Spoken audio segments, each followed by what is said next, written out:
dia kerja. Gak sopan ya nih pekerja Indomaret. Beredar video kemarahan seorang wanita cantik yang direkam diam-diam saat berbelanja di minimarket.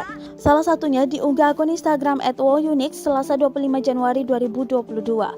Terlihat dalam video wanita itu langsung merekam salah seorang pegawai Indomaret.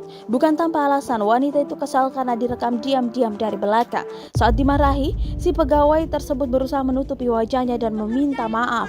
Ia bahkan mencoba menghindar dari sorotan kamera si wanita. Tak dijelaskan pula penyebab pegawai tersebut merekamnya. Saat videonya viral, warganet pun ramai berkomentar.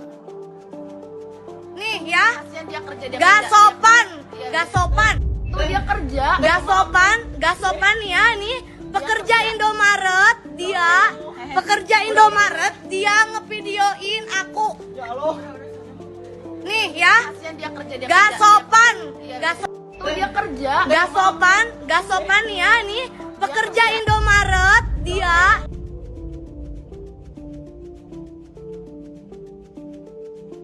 Tuh dia kerja. Gak sopan, gak. Terima kasih sudah nonton. Jangan lupa like, subscribe, dan share ya.